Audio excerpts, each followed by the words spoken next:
क्या विकास और पर्यावरण एक साथ चल सकते हैं? उत्तराखंड सरकार का दावा है कि इसका जवाब हाँ है। इसी सोच के साथ मुख्यमंत्री पुष्कर सिंह धामी ने आज राज्य में क्लीन मोबिलिटी को बढ़ावा देने के लिए बड़ा कदम उठाया है।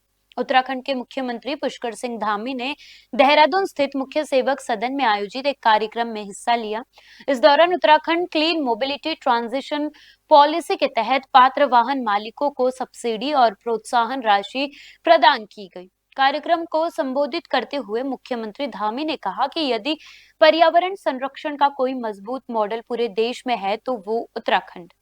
उन्होंने याद दिलाया कि ग्रास एनवायरमेंट प्रोडक्ट यानी जीईपी लागू करने वाला उत्तराखंड देश का पहला राज्य बना था। मुख्यमंत्री ने कहा कि जीईपी के जरिए सरकार यह आकलन करती है कि विकास की प्रक्रिया में पर्यावरण पर कितना प्रभाव पड़ रहा है और पर्यावरण संरक्षण के लिए कितने प्रभावी प्रयास किए जा रहे हैं।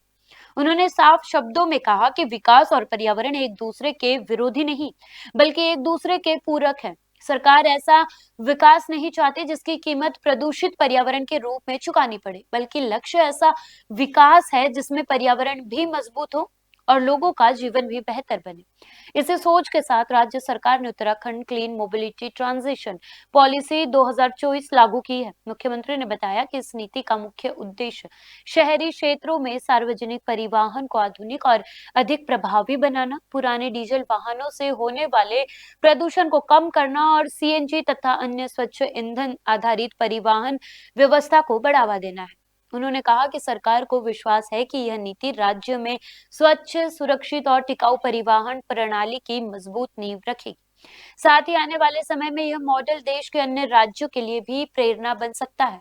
विशेषज्ञों का मानना है कि अगर इस नीति को प्रभावी ढंग से लागू किया गया तो इससे न केवल वायु प्रदूषण में कमी आएगी, बल्कि स्वच्छ ऊर्जा आधारित परिवहन को भी नई गति मिलेगी।